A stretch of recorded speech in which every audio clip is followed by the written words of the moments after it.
The door opened at my parents' house and I forgot how to breathe. I had expected a frightened woman in a borrowed dress. I had expected embarrassment, maybe awkward laughter, maybe a reminder that a man should never make foolish offers on the side of a road after nearly ruining someone's life. But she stood there calm as Sunday morning. Her dark coat was buttoned neatly, her hair was pulled back. Her face held no anger, no pleading, no nervousness. Beside her stood an older man in a charcoal suit, tall, silver-haired, with eyes that had seen enough of the world to judge it quietly. My mother gasped behind me. My father's hand tightened around his walking cane. And the woman I had hit with my car less than 2 hours earlier looked straight at me and said, "Mr. Whitaker, I told you I wouldn't come alone." That was the moment I understood the worst mistakes in life are not always loud. Sometimes they arrive wearing dignity. But before that door opened, I was just a tired, wealthy man running late to dinner. My name is Thomas Whitaker. At the time, I was 59 years old enough to know better and proud enough to ignore what I knew. I owned a regional commercial real estate firm in Northern Virginia, nothing glamorous like people imagine from the outside, but enough shopping centers, office buildings, and warehouse leases to keep my name on brass plaques and my face in charity programs. People called me successful. I accepted the word because I did not know what else to call myself. My wife Ellen had been gone for 6 years. Cancer took her slowly, and regret took whatever was left of me afterward. Our 2 grown children lived their own lives in Colorado and North Carolina. They called on birthdays, sent pictures of grandchildren, and spoke to me with the careful politeness people use when they have stopped expecting warmth. Every month, my parents invited me to dinner at their house in McLean. My mother still set the table with linen napkins and silver that had to be polished by hand. My father, 84, and still convinced every problem in America began when men stopped wearing ties to dinner, would ask about business taxes, politics, and whether I had found someone respectable. Respectable was one of his favorite words. That evening, I was late. Rain had fallen earlier, leaving the roads shiny beneath the streetlights. I was driving my black Mercedes, checking the time, annoyed at traffic near a strip of small businesses my company had bought the previous spring. The property was old, half vacant, and scheduled for renovation. I had barely looked at it in person. My phone buzzed in the cup holder. My mother. I glanced down just long enough to see her name. That was all it took. A shape moved near the curb. A woman in a yellow safety vest bent to pick something up from the roadside. I slammed the brake, but the car slid just enough to clip her hip. She fell hard onto the wet pavement, her bucket rolling into the gutter. For one terrible second, everything went silent. Then I was out of the car, my knees stiff, my heart beating in my throat. Ma'am, don't move. I'm calling 911. She pushed herself onto one elbow. I'm all right. You are not all right, I snapped, more from fear than anger. You were just hit by a car. She looked at me calm, despite the rainwater soaking one sleeve of her gray workshirt. She was younger than me, maybe early 40s, though there was a steadiness in her face that made age hard to guess. Not glamorous, not plain either, just real in a way I was not used to noticing. I said, I'm all right, she repeated. I called anyway. The dispatcher told me to keep her still until the paramedics arrived. A couple from the laundromat came out and stood nearby, whispering. The woman's bucket lay on its side, filled with broken glass, cigarette butts, and muddy leaves. Only then did I notice the name stitched on her vest, Harbor Janitorial Services. My property manager had hired that company to clean the common areas until demolition began. I own this property, I said, as if that explained something. She gave me a dry look. Then maybe you should tell someone the lights by the curb don't work. That struck harder than it should have. The ambulance arrived. The paramedics checked her carefully. No broken bones, they thought. Bruising, maybe a sprained wrist. They still wanted her examined at urgent care. I insisted on paying. I'll cover the medical bills, I said. Lost wages too, whatever you need. She sat on the bumper of the ambulance, a blanket around her shoulders. I don't need a payoff. It's not a payoff. It sounds like one. I pulled out my wallet, then stopped because even I could see how ugly that looked. A rich man standing in the rain trying to turn guilt into a transaction. What do you need then, I asked. She looked toward the dark storefronts behind me. A decent job. I almost laughed, not because it was funny, but because I did not know how to answer something so direct. A job? Yes. What kind? One where people don't act like I'm invisible until they almost run me over. Her words landed cleanly, no shouting, no drama, just truth. I should have apologized properly right then. I should have given her my card, asked for her name, and followed through like a decent man. Instead, I did what men like me sometimes do when shame makes us uncomfortable. I made a joke. My parents are waiting for me at dinner, I said. They've spent 6 years trying to marry me off to every widow in 3 counties. You want a job? Come with me and pretend to be my fiancée for one evening. That might be the hardest work available tonight. The paramedic stared at me. The woman stared at me too. The second the words left my mouth, I regretted them. I'm sorry, I said quickly. That was inappropriate. But she did not look offended. She looked interested, which somehow made it worse. What's the job, she asked. I frowned. The job. You asked me to pretend. That's work, isn't it? I rubbed my forehead, rain dripping from my hairline. I wasn't serious. You said you needed help. I said something foolish. That happens. For the first time, there was the faintest hint of amusement in her eyes. The paramedic finished wrapping her wrist. Ma'am, you still need to get checked. I will, she said. Then to me, what time is dinner?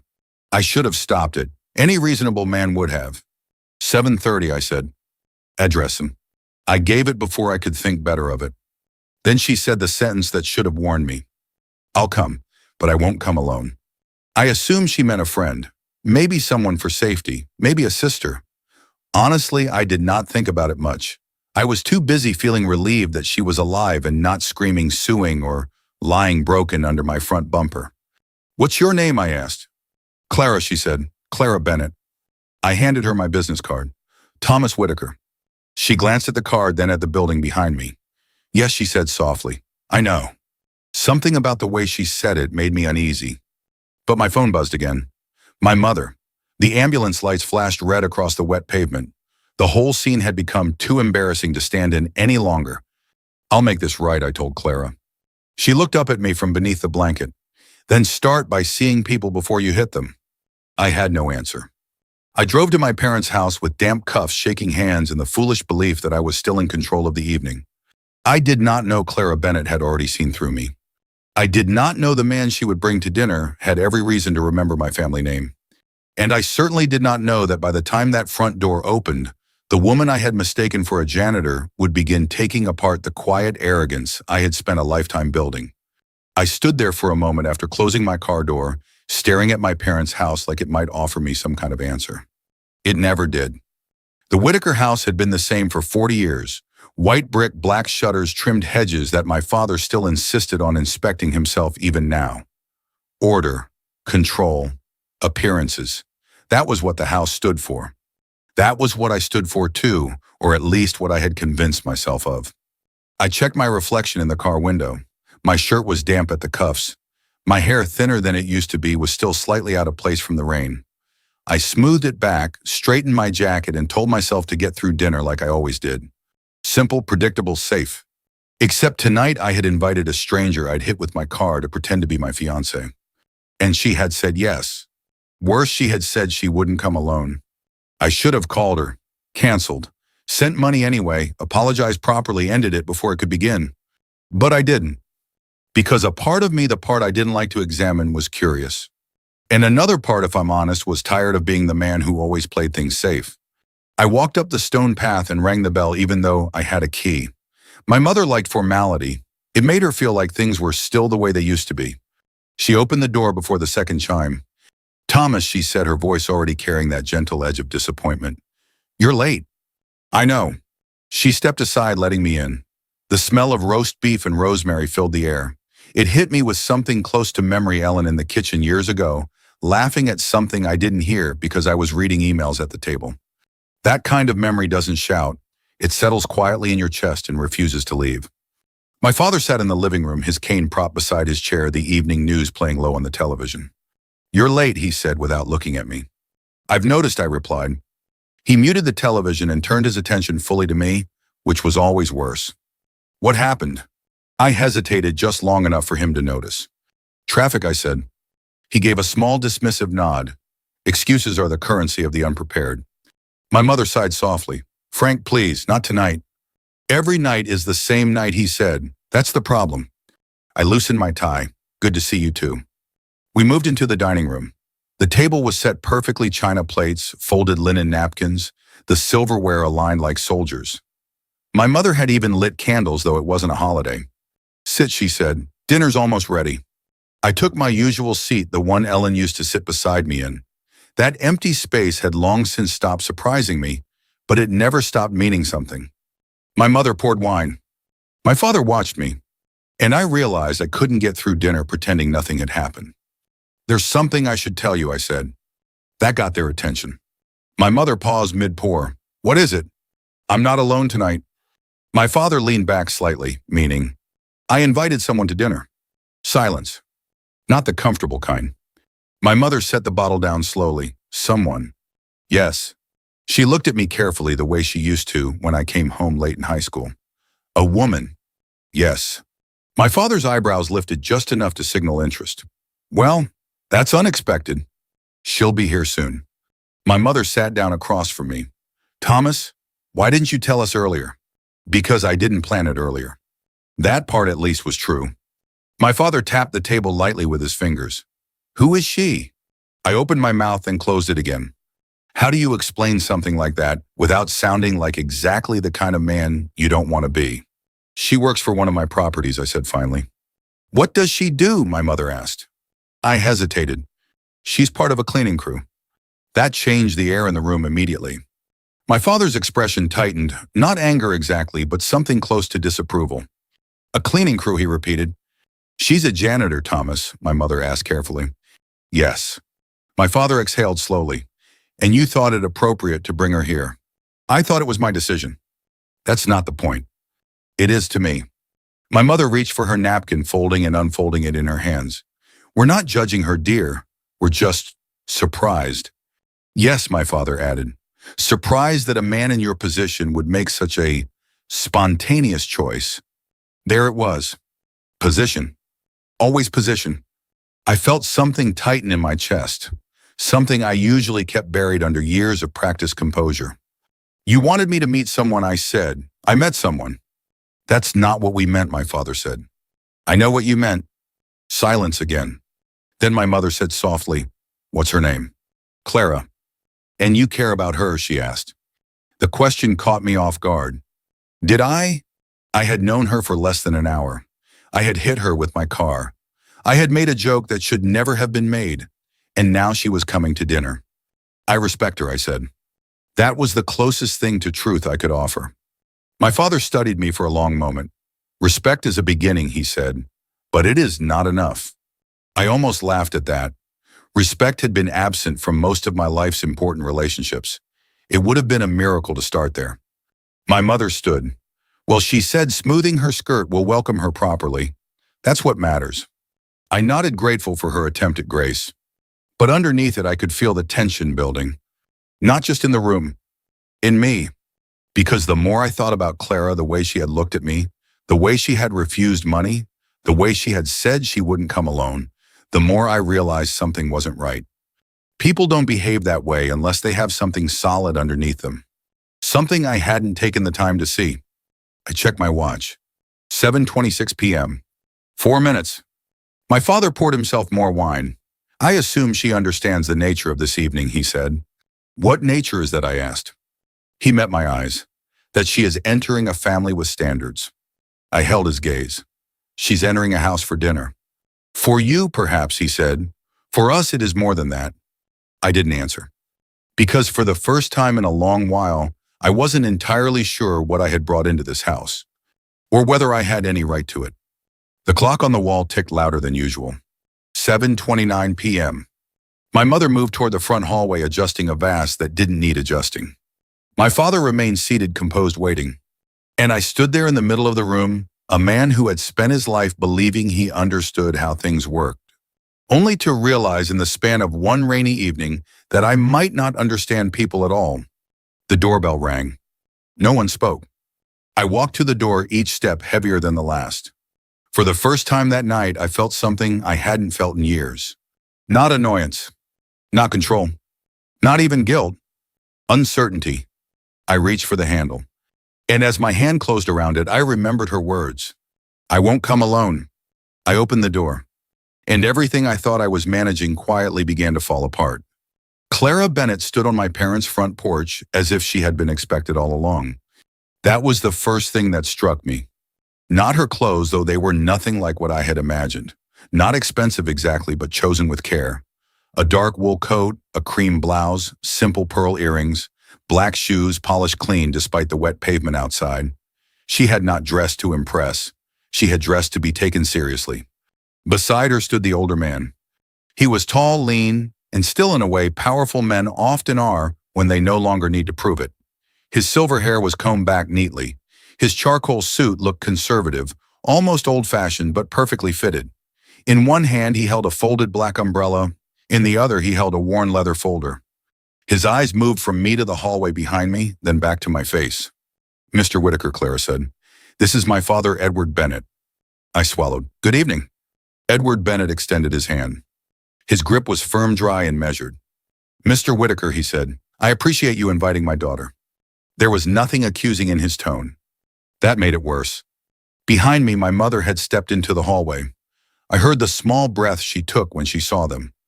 My father, slower because of his cane, appeared near the dining room entrance and stopped. For a moment, nobody knew what version of the evening we were supposed to perform. Then my mother recovered first. "Please," she said with the graceful manners she had spent a lifetime polishing. "Come in out of the cold." Clara stepped inside. Her father followed. I closed the door and the sound felt final. My mother smiled warmly, though her eyes were searching. "I'm Margaret Whitaker." "Clara Bennett," Clara said, shaking her hand. "Thank you for having me. And this is my husband, Frank." My father gave a slight nod. "Mr. Bennett." "Mr. Whitaker." They shook hands. I watched my father closely. He had a gift for placing people. A watch, a pair of shoes, a word choice, a posture. He collected all of it within seconds and turned it into judgment. But with Edward Bennett, something different happened. My father hesitated, not visibly to everyone perhaps, but I knew him. He recognized something. "Have we met?" my father asked. Edward's expression did not change. "I believe we have been in the same room once or twice." My father's grip tightened on his cane. My mother, sensing danger without knowing its name, said, "Dinner is ready. Please come sit." We moved into the dining room. It is strange what embarrassment makes you notice. The shine of silverware, the sound of chair legs against hardwood, the small watermark on my sleeve. Clara's wrist still wrapped lightly from the paramedic's bandage. The way Edward pulled out her chair before sitting beside her. My mother placed Clara across from me. Edward sat beside her. My father took his place at the head of the table as always. For a few minutes we pretended. My mother asked Clara if she was comfortable. Clara thanked her. My father asked Edward if he lived nearby. "Alexandria," Edward said. "Retired?" my father asked. "Yes." "From what line of work?" Edward picked up his water glass. "The law." My father's eyes sharpened. "Attorney." "For a time." Clara glanced at her father, then at me.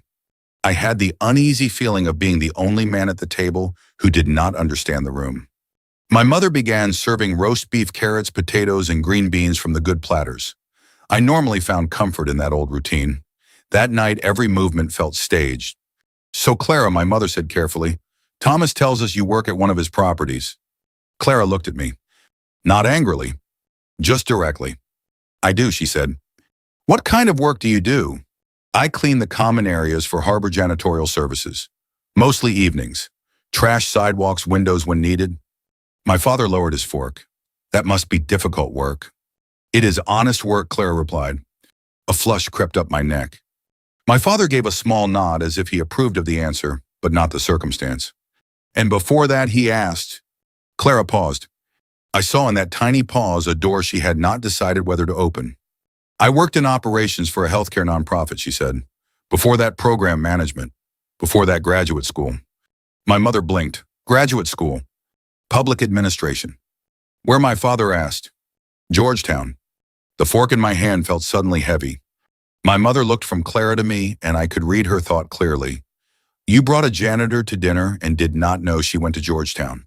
"No, mother," I thought. "I hit her with my car first." Edward Bennett folded his napkin once across his lap. "Clara has always believed a person should know the work behind the policy." "That's admirable," my mother said. "It is inconvenient," Edward replied, and Clara smiled faintly. It was the first real smile I had seen from her. Something about it softened her whole face. For one brief second, I saw the woman beneath the accident, beneath the odd arrangement, beneath my assumptions. Then my father spoke. Thomas did not tell us much about how you two met. My stomach tightened. Clara did not look away. No, she said. I imagine he didn't. My mother's hand stilled.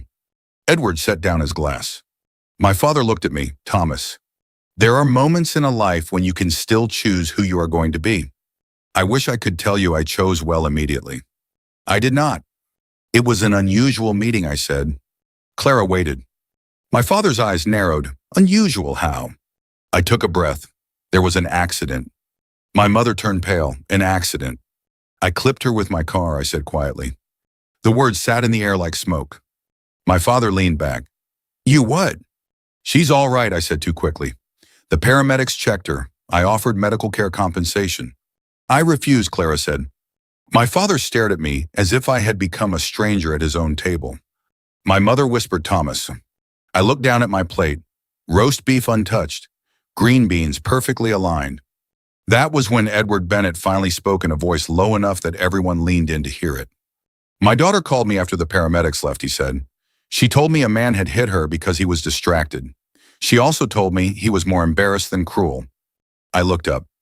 Edward's eyes rested on me. I came tonight to decide whether she was right. No one moved. Clara's face remained composed, but I saw the slightest tension near her jaw. My father cleared his throat. Mr. Bennett, I assure you. Edward raised one hand, not rudely but firmly. I am not here for assurances, Mr. Whitaker. My father stopped. That alone was remarkable. Edward turned to me. My daughter also said you asked her to pretend to be your fiancé. My mother closed her eyes briefly. My father's face went hard. I felt smaller than I had felt in years. It was a stupid joke, I said. Was it? Edward asked. I looked at Clara. She did not rescue me. Good for her. No, I admitted, not entirely. The room became very quiet. Edward leaned back slightly. Then perhaps you can help me understand. I tried to speak, but no clean explanation came.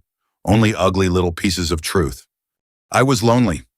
I was tired of disappointing my parents. I was used to solving discomfort with money. I had seen Clara in a yellow vest and decided in some lazy corner of my mind that she could be used as a shield for one evening. None of that sounded like a man worth defending, so I said the only thing I could. I was ashamed, I said, and I tried to turn it into something I could control. Clara's eyes softened, but only a little. Edward watched me for a long moment. Then he asked the question that changed the rest of my life. Mr. Whitaker, he said, when you looked at my daughter on that roadside, did you see a woman or did you see a problem? My father looked away. My mother put one hand over her mouth. And I, Thomas Whitaker, who had spent nearly 60 years building an answer for everything, found I had none. There are questions a man spends his whole life avoiding. Edward Bennett had just asked me one of them. When you looked at my daughter, did you see a woman or a problem? The room held its breath. I could feel my father's disappointment without looking at him. My mother sat very still, her hand still near her mouth. Clara watched me not with anger, not even with expectation, just patience. That made it harder, because patience leaves you no place to hide. I lowered my eyes to the table for a moment, not out of shame alone, but because I needed a second to separate the truth from the habits I had built over decades. I began, then stopped. What had I seen? A liability, an inconvenience, a complication to be resolved quickly so I could get to dinner on time. I looked up again. I saw a problem, I said. No one spoke. Edward did not nod or react. Clara did not look surprised. My father shifted in his chair, uncomfortable in a way I had rarely seen. Thomas, that's not. It is, I said quietly. I wasn't raising my voice. I didn't need to. Because for once, I wasn't arguing. I was admitting. I didn't ask her name at first, I continued. I didn't ask what she needed. I asked how to fix it. Quickly, quietly, efficiently. My mother's eyes filled slightly. She reached for her napkin. Edward folded his hands on the table. And when she refused your money, I didn't understand it. Why? Because money is how I've solved things for a long time. That was the cleanest sentence I had spoken all evening. My father exhaled slowly, as if something in that answer unsettled him more than he expected. Clara finally spoke. You didn't just misunderstand me, she said. You dismissed me. Her voice wasn't sharp. It didn't need to be. I know, I said. She tilted her head slightly. Do you? Yes. How? No. I took a breath. Because I've done it before, I said. That surprised even me. The words hadn't been planned. They had simply arrived. With employees, I continued. With tenants, sometimes with my own family.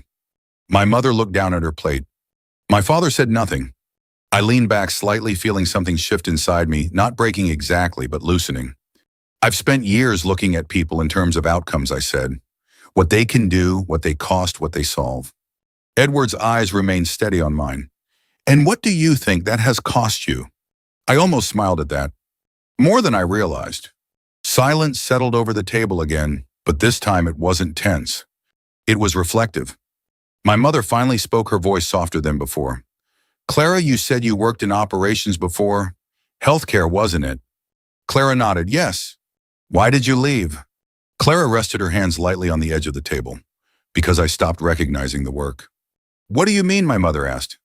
We were supposed to help people, Clara said, but over time it became more about numbers, reports, funding cycles. We talked about patients like they were categories instead of people. Edward added quietly, she resigned rather than sign off on a program she believed would harm more than help. My father looked up. That must have been difficult. It was necessary, Clara said. I studied her. The calmness I had noticed earlier wasn't passive. It was chosen, built. You chose to take a janitorial job after that, I asked. Yes. Why? Because I wanted to remember what work feels like when it's honest. I frowned slightly. You think other work isn't honest? I think it's easy to forget who you're working for, she said. That landed. Not as an accusation, as a mirror. Edward leaned back in his chair. There is a difference, Mr. Whitaker, between managing outcomes and understanding people. I'm starting to see that, I said. My father cleared his throat. Well, in business, outcomes matter. They do, Edward agreed. But when outcomes become the only measure, people become invisible. The word hung there. Invisible. Clara had used it earlier, standing in the rain. One where people don't act like I'm invisible. I felt a quiet pressure in my chest. I didn't see you, I said to her. She met my eyes. No. I saw the vest, the job, the situation, and I made a decision based on that. Yes. And when you asked for a job, you thought I was trying to get something from you, she said. I thought you were being practical. And when you asked me to pretend, I looked down again just for a second. I thought I could turn an uncomfortable situation into something useful. For you, she said. Yes. There it was. Plain, unprotected. For a moment, no one spoke. Then Clara said something I did not expect. At least you're honest about it now. I looked up. That doesn't fix it, she added, but it's a place to start. My mother let out a small breath as if she had been holding it all evening. My father shifted again, his grip on the cane loosening slightly. Edward nodded once. Truth is rarely comfortable, but it is necessary. We returned to dinner slowly after that, not to avoid the conversation, but to let it settle. My mother asked Clara about Georgetown. Clara answered. My father asked Edward about his years in law. Edward spoke carefully, revealing little but enough to show depth. And I sat there listening more than I had in years. Really listening. Not waiting to respond. Not calculating. Just hearing. At one point, my mother said Thomas has always been very capable. Clara glanced at me. I can see that.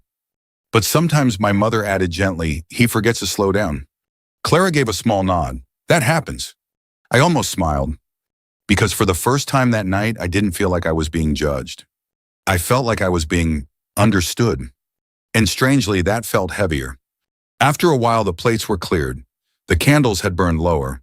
The room felt warmer, less formal. But something important had already happened. Not dramatic. Not loud.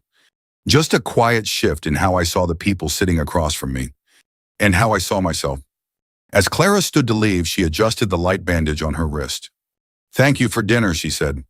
My mother stood quickly. It was our pleasure. My father nodded. Miss Bennett. Edward rose beside his daughter. I stood as well. Clara, I said. She paused. Yes or no one. I owe you an apology. She studied me for a moment. For hitting you, she asked. For more than that, I said. She considered it. Then she said quietly, "You're starting to understand why." And that I realized was the beginning of something I hadn't expected when I got behind the wheel that night. Not redemption, not yet, but recognition. People think change comes in loud moments. It doesn't. It comes quietly, like a shift in how you listen. After Clara said you're starting to understand why, something settled inside me. Not relief, not forgiveness, just awareness. We didn't end dinner right away. My mother insisted on coffee. That in our house was how difficult evenings softened into something manageable. We moved into the living room. The fire had already been lit. My mother always prepared for it this time of year. The glow of it changed everything. The room that had felt stiff and watchful now felt human. Clara sat on the edge of the sofa, at first careful, composed. Edward took the armchair across from my father. I stood for a moment, unsure where to place myself. Then Clara said almost casually, "You can sit, Mr. Whitaker. I'm not going to disappear." It was a small thing, but it broke the tension. I sat.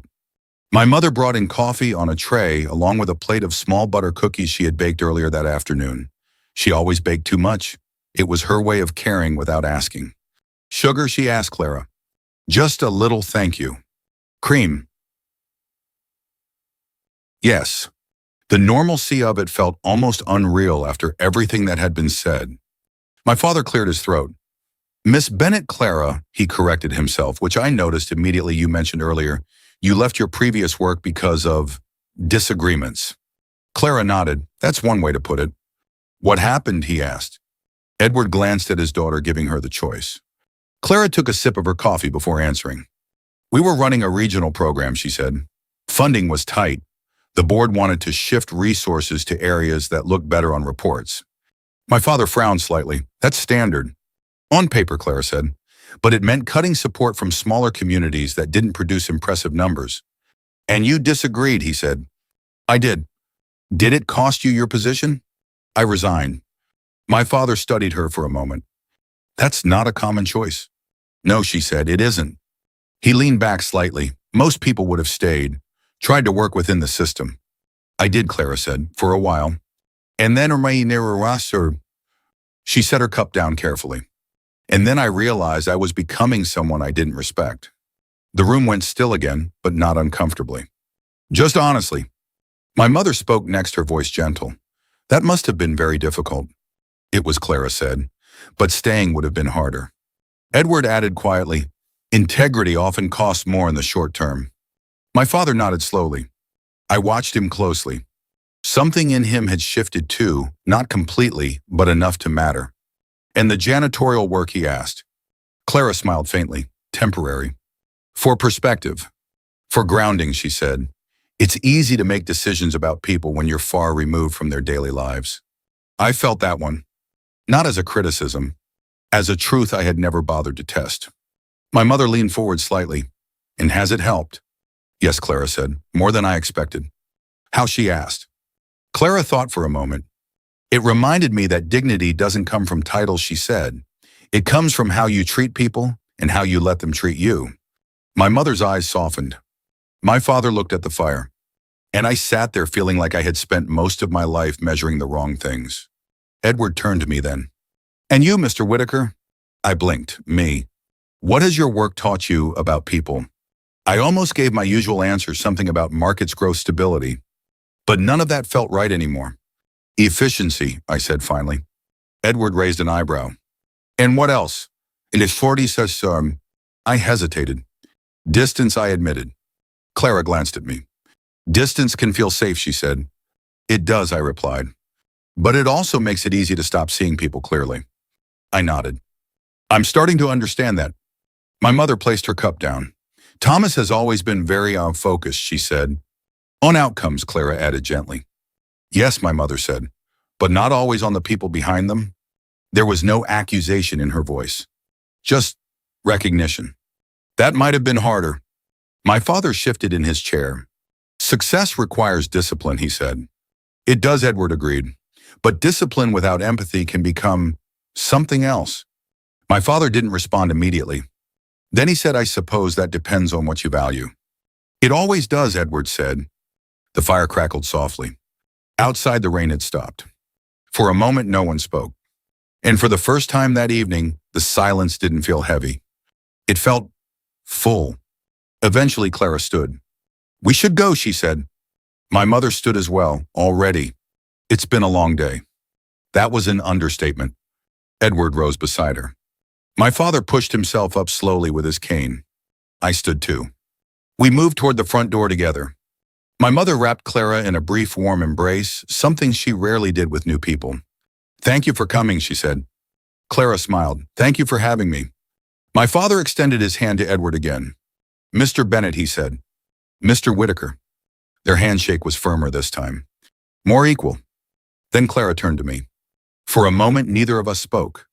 I meant what I said. I told her. "I owe you more than an apology." She studied my face.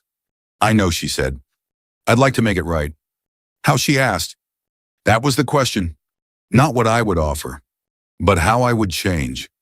"I don't know yet," I admitted, "but I'd like the chance to figure it out." She considered that. Then she said something simple. "Start by not turning it into a transaction."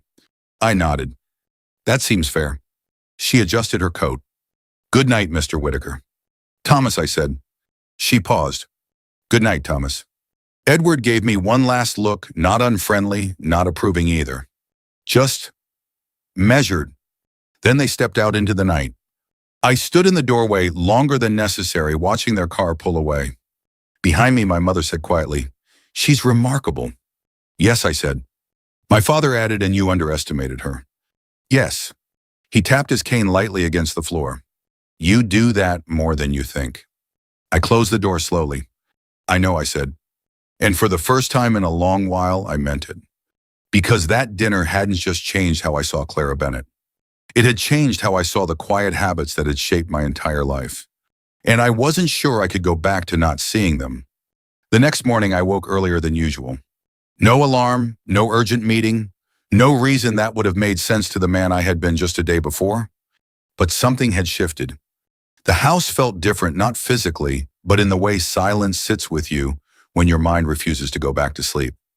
I stood in the kitchen staring at the coffee machine longer than necessary, replaying the evening in pieces. Clara's voice, Edward's question, my father's silence. And the part that stayed with me the most? Start by not turning it into a transaction. That line followed me into the office. I arrived before most of the staff, something I hadn't done in years. My assistant looked surprised when I walked past her desk with a simple "good morning" instead of my usual quick nod and a list of instructions. Inside my office, the view was the same glass steel, a clean stretch of highway cutting through the city, but it didn't feel the same. I sat down, opened my laptop, and pulled up the file for the property where I had hit Clara. Harbor Janitorial Services. I clicked through the contract. Temporary, low-cost, minimal oversight. Exactly the kind of arrangement I preferred. Efficient. Distant. I stared at the screen for a long moment, then picked up the phone. "Call Harbor Janitorial," I told my assistant. "I want to speak with whoever manages their local crews." There was a pause. "Is there a problem?" "Yes," I said, "but not the kind you think." While I waited, I found myself looking at the schedule for the week. Meetings, approvals, numbers. Everything neatly arranged, everything predictable. For years, that had been enough. Now it felt incomplete. The call connected. "This is Daniel Reyes, Operations Manager," a voice said. "Mr. Reyes, this is Thomas Whitaker. I own the Ridgeview property." "Yes, sir. Is there an issue with the service?" "There is," I said, "but I'd like to discuss it in person." Another pause. "Of course. And I'd also like to speak with one of your employees, Clara Bennett." There was a longer pause this time. "I can arrange that," he said carefully. "Thank you." I hung up and sat back. This wasn't a solution. It wasn't even a plan. It was just a step. That afternoon, I drove back to the same property. In daylight, it looked worse than I remembered. Faded signage, cracked pavement, a place waiting to be turned into something more profitable. Or something more considered. Clara was there. Same vest, same steady posture, same quiet focus as she worked along the sidewalk. For a moment, I stayed in the car. Not because I didn't want to face her, because I wasn't sure how to do it differently. Then I stepped out. She noticed me before I spoke. "You're not hitting anything today, are you?" she asked without looking up. No, I said, I'm walking. That earned a small smile. Good start. Daniel Reyes approached from the building entrance, introducing himself. We spoke briefly about contracts, lighting, safety, things I should have cared about long before. Then he excused himself, leaving Clara and me alone. For a moment, neither of us spoke. I meant what I said last night, I told her. I know, she said. I don't want to fix this with money. Good. I want to do it properly. She leaned on her broom, slightly studying me. What does that mean to you, she asked. I hesitated. Better working conditions, proper lighting, safer equipment, a review of the contract. She nodded slowly. That's a start. And I added I'd like to offer you a position. Her expression didn't change. What kind of position? Operations. Something closer to what you were doing before? Real responsibility. She was quiet for a long moment. And why me, she asked. Because you're qualified. That's not the whole answer. No, I admitted, it isn't. She waited. Because I trust your judgment, I said, and I need someone who sees what I've been missing. She crossed her arms lightly. And what have you been missing? People, I said. That seemed to land. But she didn't accept right away.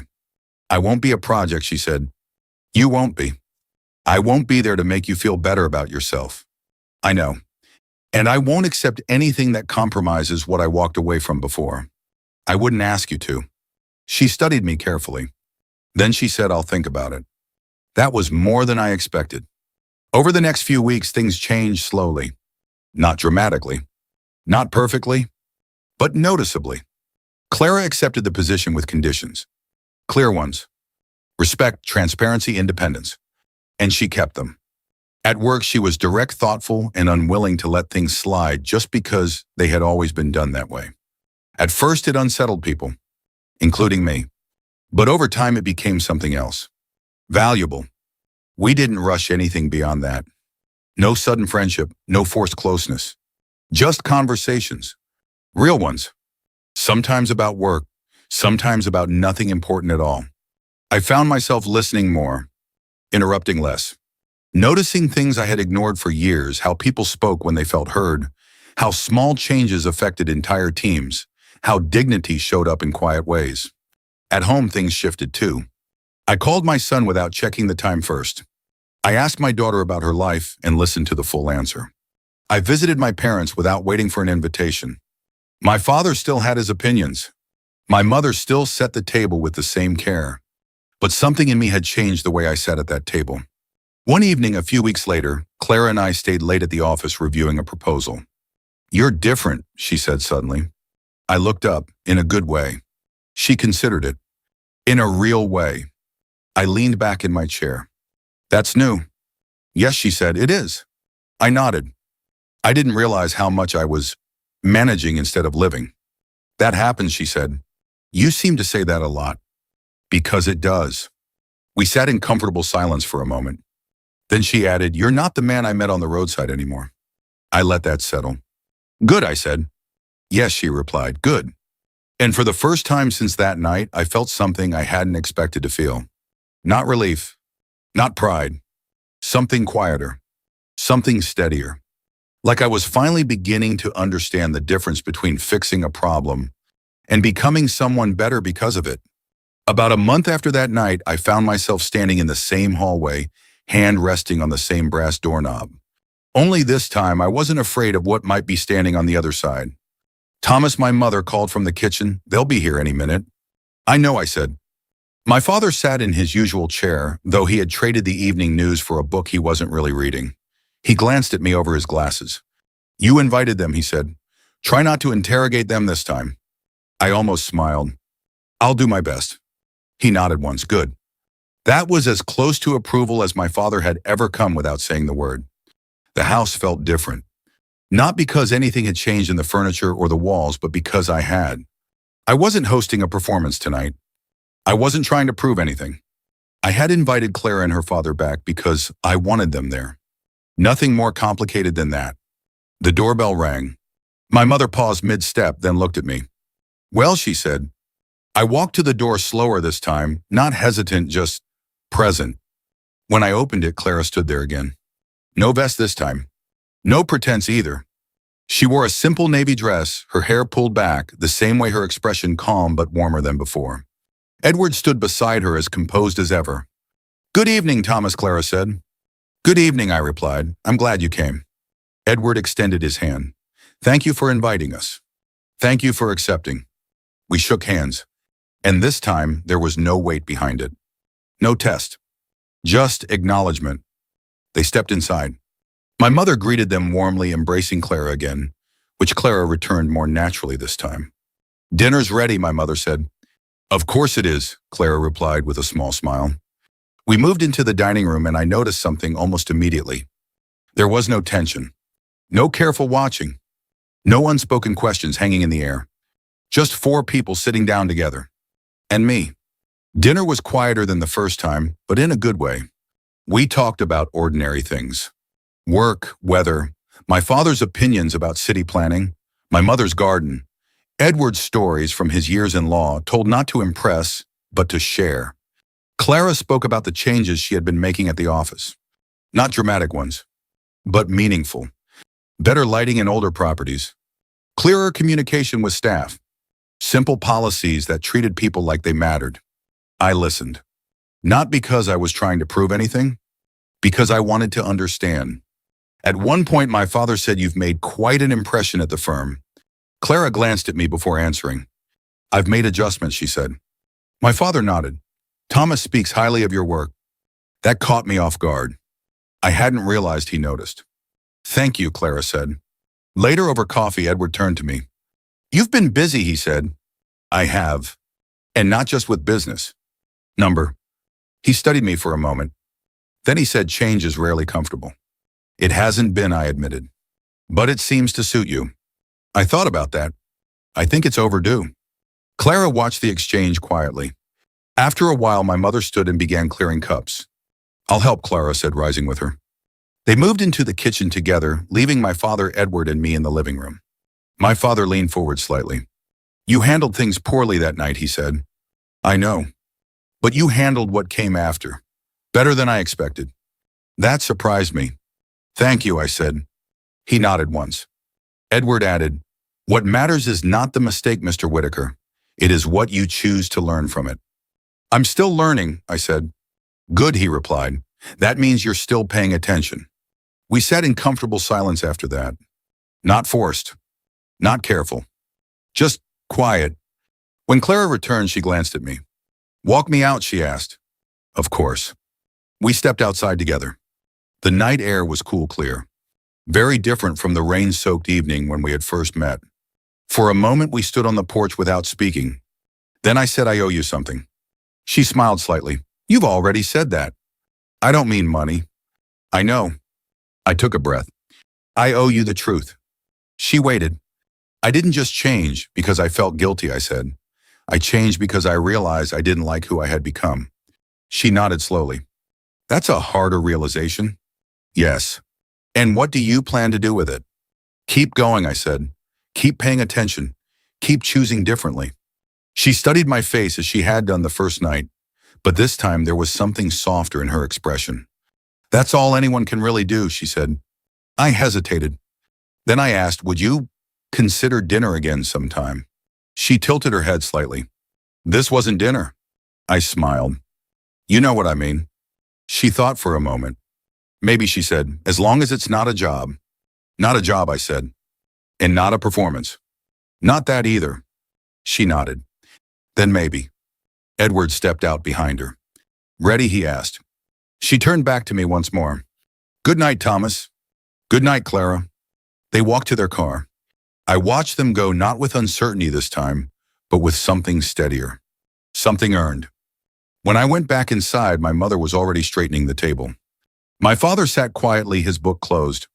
"It went well," my mother said. "Yes," I replied. My father looked at me. "You opened the right door this time." I nodded. "I think I did." Later that night, alone in my house, I stood by the window and thought about everything that had changed. Not in my business. Not in my schedule. In me. I had spent years believing success was about control.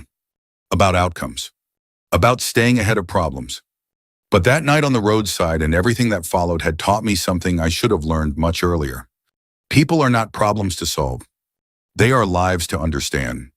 And sometimes the greatest thing someone can give you is the chance to see that clearly. If this story stayed with you, even in a small way, take a moment to think about the last time you truly saw someone, not for what they could do for you, but for who they are. And if you believe stories like this still matter, quiet ones, honest ones, you're always welcome to come back and sit with me again.